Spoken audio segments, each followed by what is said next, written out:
이제 사도행전의 첫 번째 단락의 마지막 자리에 왔습니다. 사도행전 2장까지가 성령이 오시는 것과 관련됩니다. 그래서 1장은 예수님 승천하시고 또 성령이 오시기를 기다리는 모습이었죠.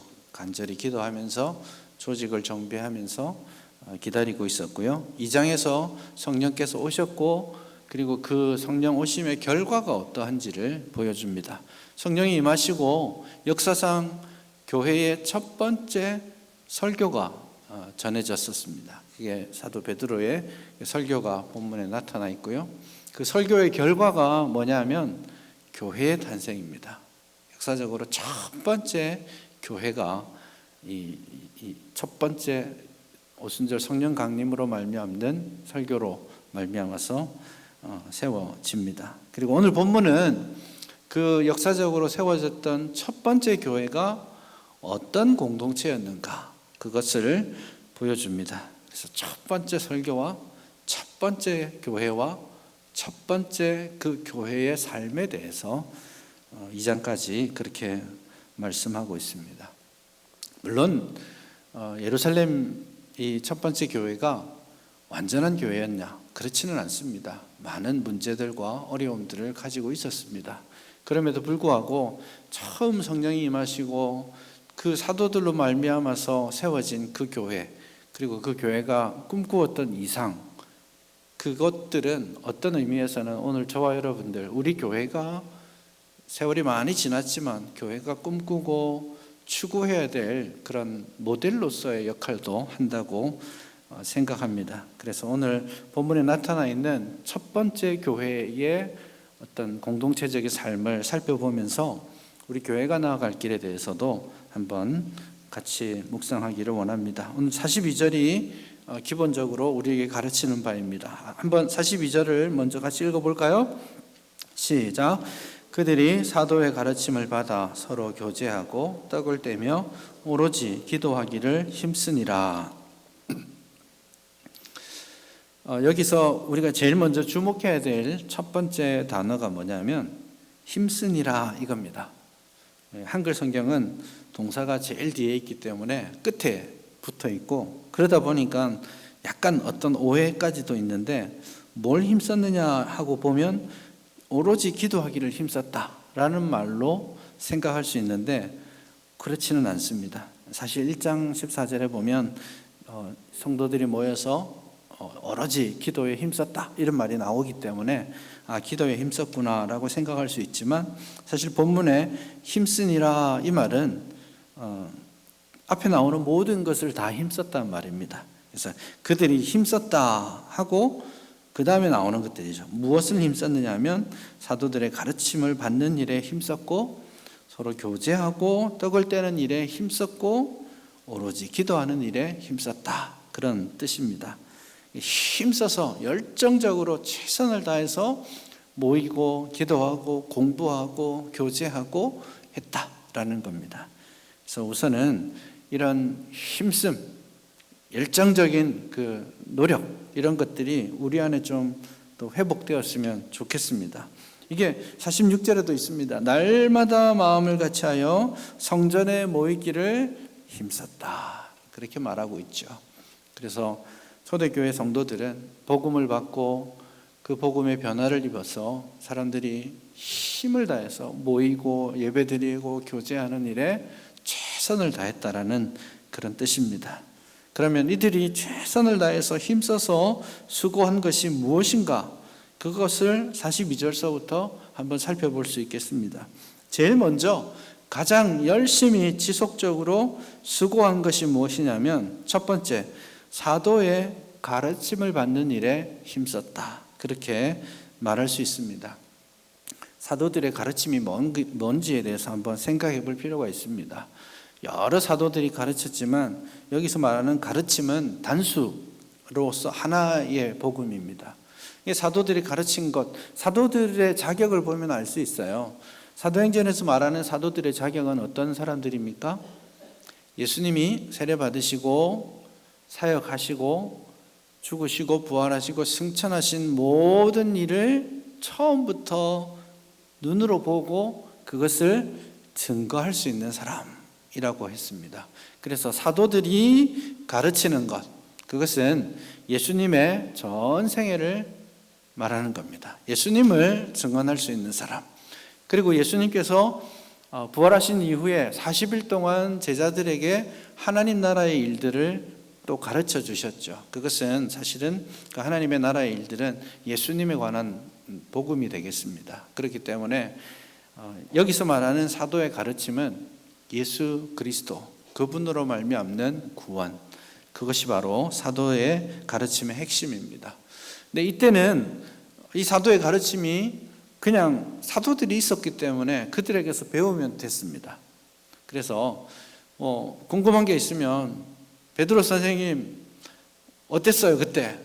물을 걸었을 때 그때 느낌이 어땠습니까? 그때 빠졌는데 그때 어떤 마음이셨고 어떤 이야기를 했어요? 물어보면 되잖아요.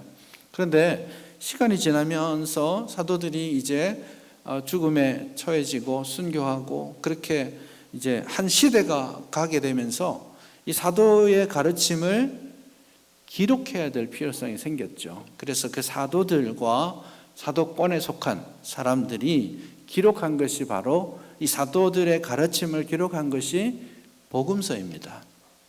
그래서 여기 성경에 있는 사복음서의 내용, 예수님의 탄생으로부터 예수님의 부활 승천에 이르기까지 기록되어 있는 그 복음서의 내용이 바로 사도들의 가르침이라고 할 수 있겠습니다. 그래서 끊임없이 예수 그리스도에 대해서, 그의 삶에 대해서, 그의 사역에 대해서, 그의 구원에 대해서 가르치고 배우는 일들에 열심을 내었다라는 겁니다. 그래서 이 가르치는 일에 대해서, 복음을 가르치고 복음을 배우는 일에 대해서 끊임없이 힘써서 노력해야 된다.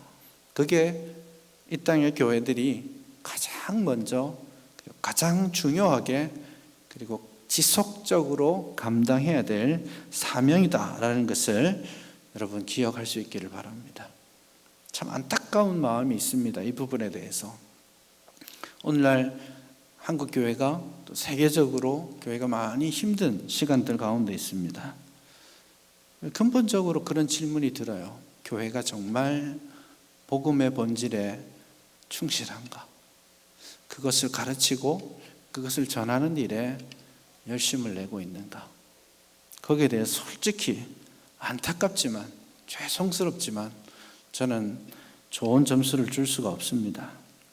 하나님의 말씀을 배우는 일에, 하나님의 말씀을 제대로 전하는 일에 교회가 요즘 많이 관심을 가지지 않습니다. 그냥 유튜브 같은데 여러분 설교 말씀 많이 듣잖아요.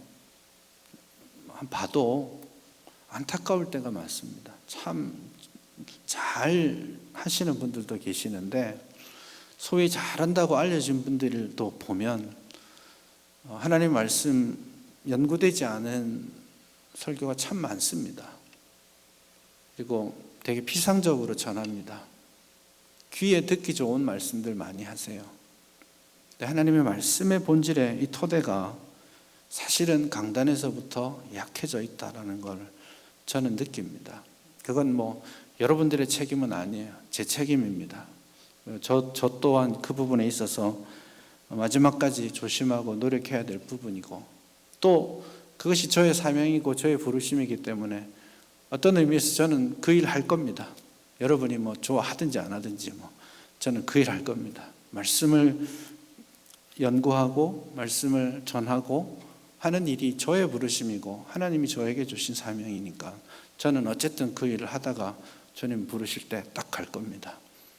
근데 정말 우리 교회도 또 여러분도 하나님 말씀을 사도의 가르침을 받는 일에 열심을 낼 수 있기를 바랍니다.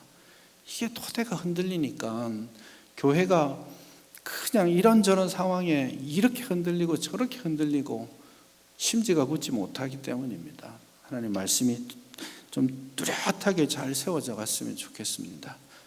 배우자고 하면 좀 오세요. 왜 안 오시는지 모르겠어요. 이해할 수가 없습니다. 강사가 부실해서 그런 건가 싶기도 한데, 배우는 일에 열심을 내셨으면 좋겠어요. 이게 객관적 복음으로서의 가르침, 이 공동체적 가르침, 이게 중요합니다. 이게 요즘 시대가 좀 많이 변해가지고 굉장히 주관적이고 개인적인 복음으로 많이 바꾸어가고 있어요. 그래서 말씀을 배우는 자리에 오라고 하면 잘 안 오지만 혼자 큐티하고 나누는 일은 또 열심히 합니다. 틀렸다는 말이 아니고요. 이 객관적 하나님의 말씀에 대한 배움이 아니라 내가 어떻게 느끼는가, 나는 어떻게 적용할 수 있는가, 이런 거에 좀 더 관심을 가지게 된 거예요. 이게 사회 현상이기도 한데 이 흐름을 좀 변화시켜 갈 수 있으면 좋겠습니다. 안타까움이 많습니다. 이게 누구 한 사람, 두 사람의 문제가 아니에요. 교회가 직면한 문제입니다. 우리 청년회에서 소요리 문답 배우고 있습니다. 별로 문제를 느끼지 못하십니까? 소요리 문답 원래 뭐 하라고 만든 거냐면 주일학교 애들 가르치라고 만든 거예요. 처음 교회 온 사람한테 기초를 가르치라고 만든 게 소요리 문답이에요. 근데 우리는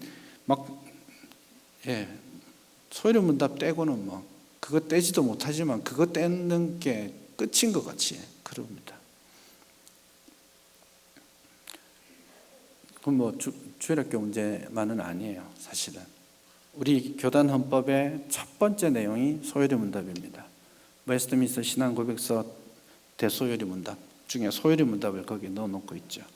사실은 안타까운 일입니다. 그게 정말 중요한 복음의 기초인데 우리 교단도 한국 교회도 마찬가지입니다. 목사를 세울 때 소요리 문답 시험 칩니다. 장로를 세울 때 소요리 문답 시험 칩니다. 틀렸다라는 게 아니고 핀트가 한참 너무너무 많이 물러나 있는 거예요. 그 주일학교 때 떼야 되는 이야기인데 중직자를 세우는 데까지 소요리 문답 정도만 해도 괜찮다고 생각하는 교회의 풍토가 안타까운 겁니다. 하나님 말씀을 신앙의 초보에서부터 지속적으로 토대를 쌓아 나가야 됩니다. 이게 지금은 귀찮은 일일 수 있고 힘든 일일 수 있습니다. 지금은 눈에 보이지 않는 일일 수 있어요. 그러나 이 심지를 하나님의 말씀의 뿌리를 깊이 내리면 내릴수록 나중에 우리의 삶 가운데 우리 개인이나 교회나 폭풍을 만나는 순간이 있을 거예요. 그 흔들림의 순간이 왔을 때 비로소 내린 그 뿌리가 진짜라는 걸 알 수 있는 겁니다. 그래서 지금 보이지 않을지 모르겠지만 1시간, 하루, 일주일, 1년, 10년 계속해서 사도의 가르침을 받는 일에 힘써 나갈 때, 그 힘쓰는 교회가 될 때 교회가 튼튼하게 세워지게 될 겁니다. 외부에 나타나는 것으로 교회를 평가하지 마십시오. 어떤 프로그램이 좋고 행사를 잘하는 걸로 교회 좋구나라고 생각하면 안 됩니다. 교회 시설이 괜찮구나, 시스템이 잘 돼 있구나, 카페도 있고 뭣도 있고 잘 돼 있구나, 그게요 본질은 아닌 거예요. 그게 복음의 본질의 토대 위에 서 있을 때 부가적으로 그게 도움이 되는 거죠. 그런 것들을 평가하지 마시고 우리가 정말 사도의 가르침의 토대 위에 서 있는가? 그런 교회인가? 나는 그런 성도인가? 이 질문들을 할 수 있기를 바랍니다. 진짜 참된 교회는 진리의 기둥과 터 위에 있는 교회입니다. 이 진리가 없이 교회가 세워질 수 없어요. 우리가 어떻게 사랑할 수 있겠습니까? 참 사랑을 나누고 싶다면 진리와 함께하는 그 사랑을 해야 되지 않겠습니까? 여러분 주의 성령을 받고 성령의 은혜를 받고 성령의 충만함을 받기를 원하십니까? 근데 그 성령께서는 진리의 영이세요. 진리로 우리에게 다가오시는 거예요. 우리에게 진리를 깨닫게 하시고 그 진리대로 살아가게 하시고 우리가 여러 가지 어려운 형편들이 있을 때, 상황들이 있을 때 그 진리의 말씀들이 내 안에서부터 생각나게 하시는 분이 성령님이세요. 그러니 성령님을 사모하신다면 진리의 말씀에 더 집중해야 하는 겁니다. 어떻게 사시겠습니까? 이 어두운 세상 어떻게 사시겠습니까? 진리의 말씀의 등불을 가지고 한 걸음 한 걸음 나아갈 때 우리는 엉뚱한 데로 가지 않을 수 있어요. 진리의 말씀 없이 되는 일은 하나도 없다라는 겁니다. 천천히 가도 좋아요. 그렇지만 이 사도의 가르침, 복음의 본질 위에 서서 한 걸음 한 걸음 걸어가는 저와 여러분 될 수 있기를 바랍니다. 그런 교회 되기를 바랍니다. 첫 번째로 사도의 가르침을 받는 일에 힘썼다라고 말했다면, 두 번째로 본문이 말하는 것은 서로 교제하고 떡을 떼는 일에 힘썼다 이겁니다. 이게 이제 두 가지인지 또 한 가지인지 이것은 학자들이 논쟁을 많이 하는 주제입니다. 사도들의 가르침을 받는 일에 힘썼고, 이제 원래 표현을 그대로 하자면 서로 교제하고, 이 고자가 그리고이잖아요, 한글 성경에서. 근데 사실 이 고자 그리고가 이 본문에 나와 있지 않습니다. 사도의 가르침을 받음, 그리고 서로 교제, 떡을 떼, 그리고 오로지 기도하고, 이렇게 세 가지로 표현되어 있기도 합니다. 그래서 아주 긴밀하게 서로 교제하고 떡을 떼는 것이 연결되어 있다라고 말할 수 있겠습니다. 성도가 복음을 받고 그리고 성도가 교제하는 일에 힘써야 한다라는 겁니다. 너무너무 중요한 본질입니다. 여러분, 하나님의 말씀을 내가 잘 받고 잘 배웠다라는 것을 어떻게 입증할 수 있겠습니까? 성경 시험 쳐서 점수 한 80점 받으면 사도의 가르침을 잘 받았구나라고 말할 수 있는 거예요? 그렇지 않습니다. 오늘 본문 47절까지의 흐름, 그리고 초점은 성도가 어떻게 교제하는가에 있습니다.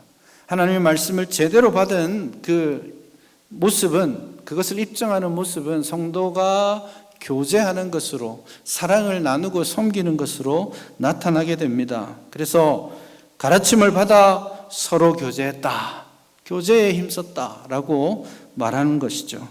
여러분, 성도의 교제가 얼마나 중요한지 우리 매주 고백하고 있잖아요. 매주 그것이 내게 복으로 임하기를 소원하고 있죠. 맞죠? 사도신경에서 우리 고백하고 있잖아요. 사도신경이 삼위 하나님의 신앙 고백, 하나님에 대한 신앙 고백입니다. 마지막 세 번째 파트가 성령을 믿사오며, 그 다음에 뭐예요? 거룩한 공회, 그리고 성도가 교제하는 것, 성도가 서로 교통하는 것을 믿는다고. 얼마나 중요한지 사도신경이라는 아주 모든 엑기스를 담은 그 신앙 고백 안에 성도는 교제해야 됩니다라고 써놨어요. 오늘도 하겠지만 예배를 마칠 때 축도하지 않습니까? 삼위 하나님의 복입니다. 그 강복 선언을 할 때 예수님의 사랑과 하나님의 은혜, 그리고 성령의 교통하심, 그 교통하심이 여기서 말하는 교제입니다. 성령은 성도로 하여금 서로 교제케 하시는 것이고, 우리가 은혜를 받고 그 은혜를 누린다면 성도는 사랑하고 섬기며 교제한다. 이게 얼마나 중요한지 사실 여러분들이 여기 나오는 헬라어도 다 알고 있습니다. 교제한다라는 말의 헬라어가 뭐냐면 코이노니아입니다. 들어보셨죠? 우리가 얼마나 중요한지 헬라어까지 다 꿰차고 있잖아요. 근데 이거 많이 놓치고 있어요. 교회가 하나님 말씀을 받고 그 말씀의 은혜 위에서 교제하는 일을 우리 많이 놓치고 있습니다. 물론 지금 현실적으로 여러 어려움들이 있는 것은 압니다마는 그렇게 포기할 수 있는 가치가 아닙니다. 44절서부터 이 교제에 대해서 계속해서 말씀하고 있습니다. 그래서 사실은 41절서부터 47절 전체를 보면 한가운데 핵심의 주제가 뭐냐면 성도의 교제입니다. 그래서 성도의 교제를 통해 복음의 본질이 드러나게 된다는 거죠. 44절을 보십시오.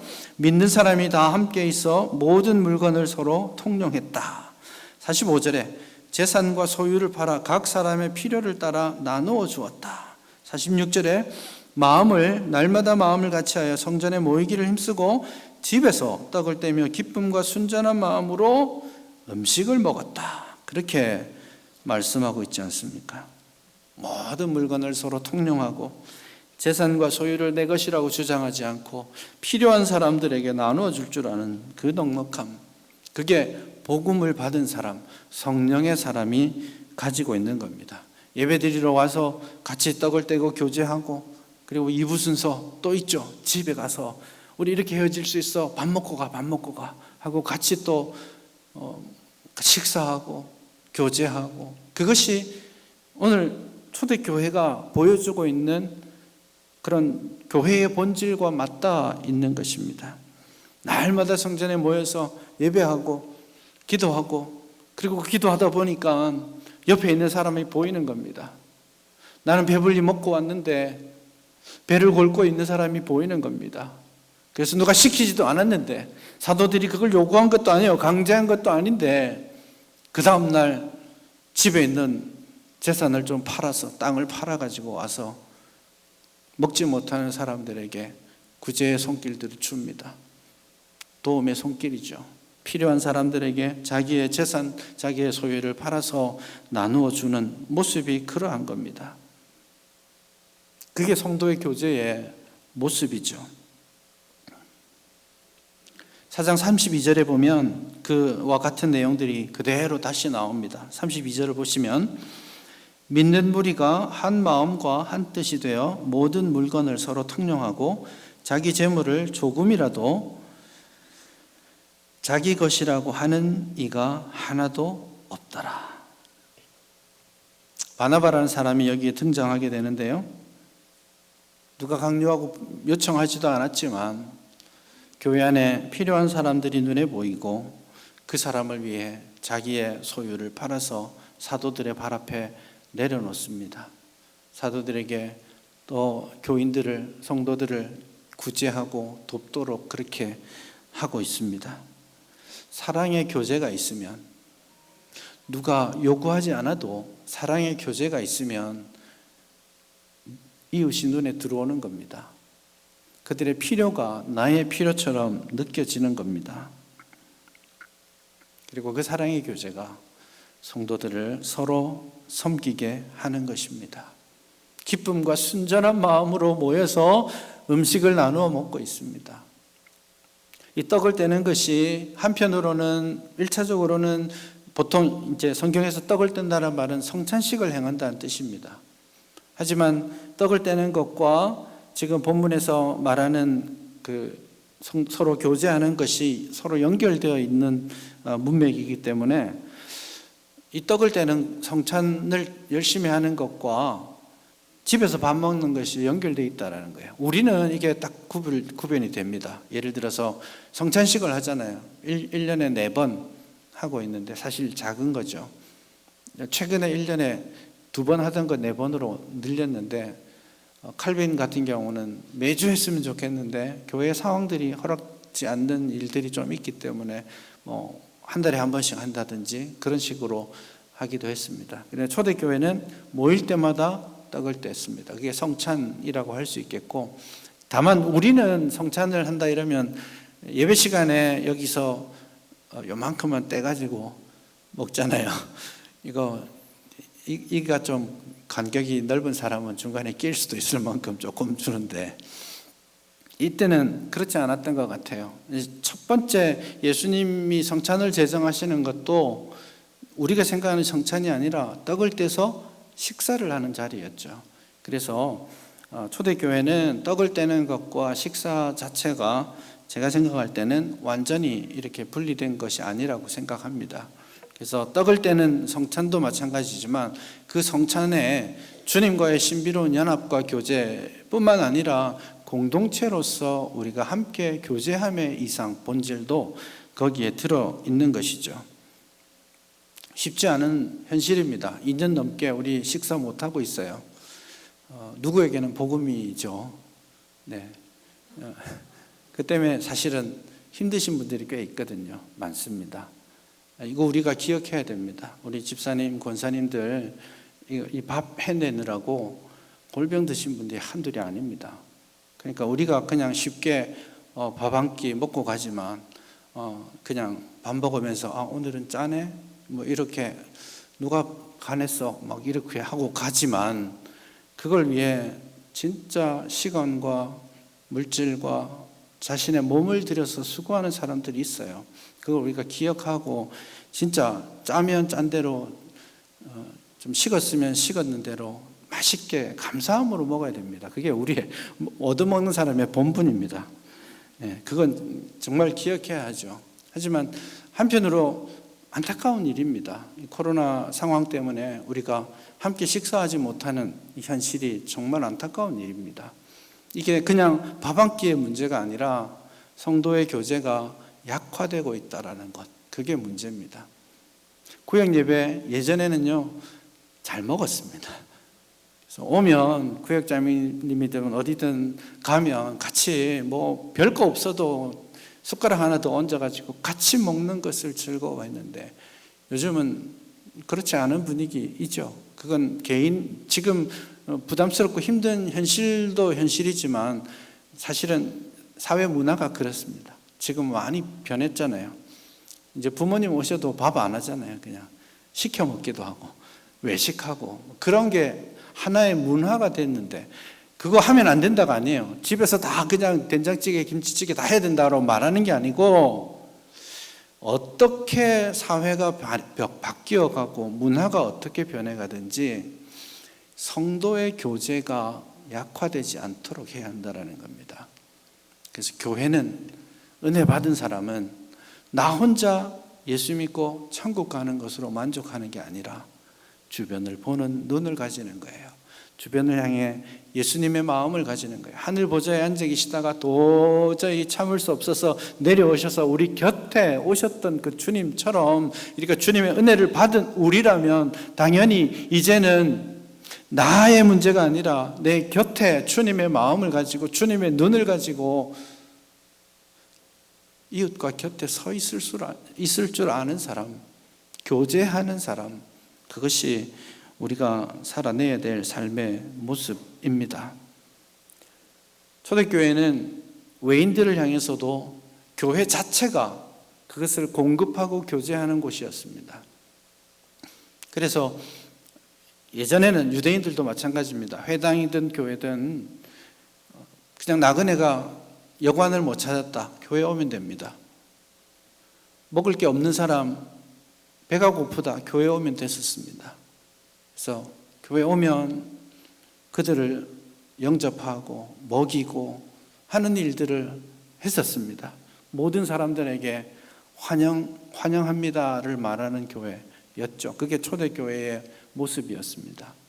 하지만 이 땅의 교회들은 요즘 어떠합니까?